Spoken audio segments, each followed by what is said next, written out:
नाटकीय शास्त्र नाम से ही पता चलता है कि इस ग्रंथ में नाटक के बारे में लिखा गया है, किंतु इसके अंतिम 6 अध्यायों में 28 से 33 तक संगीत शास्त्र के बारे में लिखा गया है।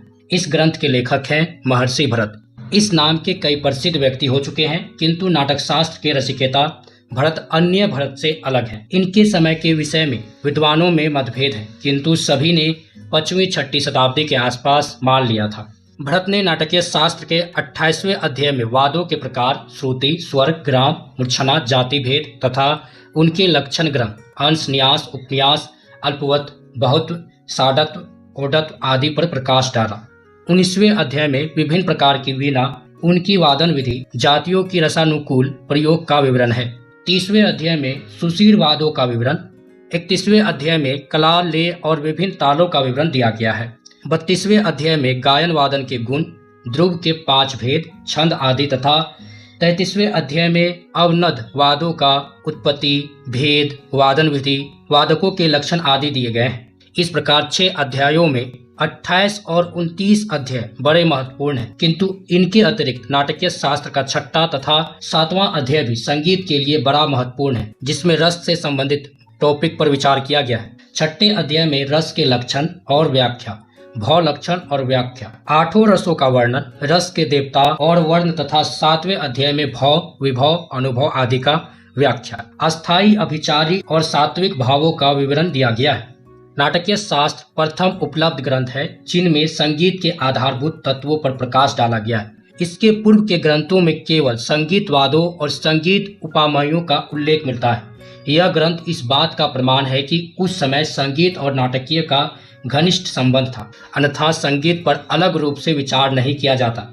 अंश साक्षरीय प्रमाण से यह भी स्पष्ट है कि भरत को संगीत का अच्छा ज्ञान था और उसे अपने कानों पर बड़ा विश्वास था। सारना चतुष्टयीय प्रयोग का वर्णन करते समय उसने स्पष्ट रूप से लिखा है कि संवाद भाव को परखने के लिए मात्र प्रशिक्षण कान पर्याप्त है। संगीत से कभी कभी त्रुटि संभव है, किंतु प्रशिक्षित कानों से त्रुटि असंभव है। भरत द्वारा बताई गई अधिकांश बातें आज भी कई विद्वान सच मानते हैं। भरत ने एक सप्तक के अंतर्गत 22 श्रुतियां और 7 शुद्ध स्वर माने हैं।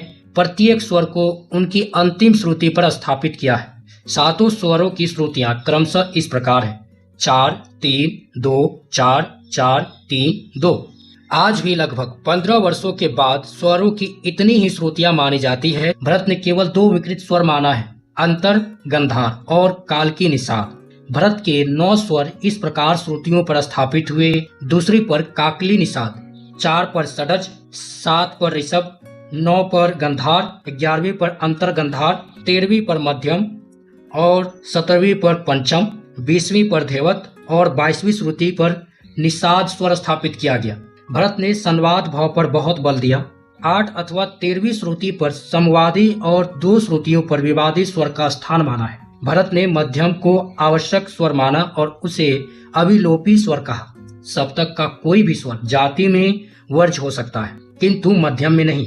भरत ने षडज और मध्यम ग्राम की विशेष रूप से व्याख्या की, किंतु गंधार ग्राम को बिल्कुल छोड़ दिया। इसके लिए उसने लिखा कि गंधर्व लोगों के साथ वह भी लोप हो गया है। उसने षडज और मध्यम ग्रामों में 18 जातियों की रचना स्वीकार की और नाटकीय शास्त्र में जातियों के बारे में विस्तार से लिखा है। षडज ग्राम में 7वीं और मध्यम ग्राम में 11वीं जातियों की रचना मानते हुए जाति के 10 लक्षण बताते गए हैं: ग्रह, अंश, न्यास, उपन्यास, अल्पवत, बहुत्व, साडत्व, ओडत्व, मंत्र और तार। स्वर, श्रुति, ग्राम, मूर्छना, जाति और उसके लक्षण, वादों के 4 प्रकार आदि का वर्णन 28वें अध्ययन में है। जातियों का रसानुकूल प्रयोग, विभिन्न प्रकार की वीणा, उनकी वादन विधि, सारना चतुष्टयीय प्रयोग का वर्णन 29वें अध्याय में है।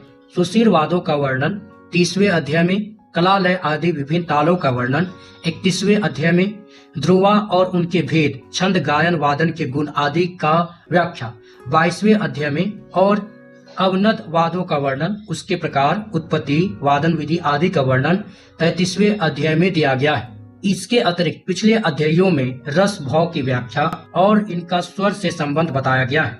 इस प्रकार यह ग्रंथ संगीत का आधार ग्रंथ सिद्ध होता है।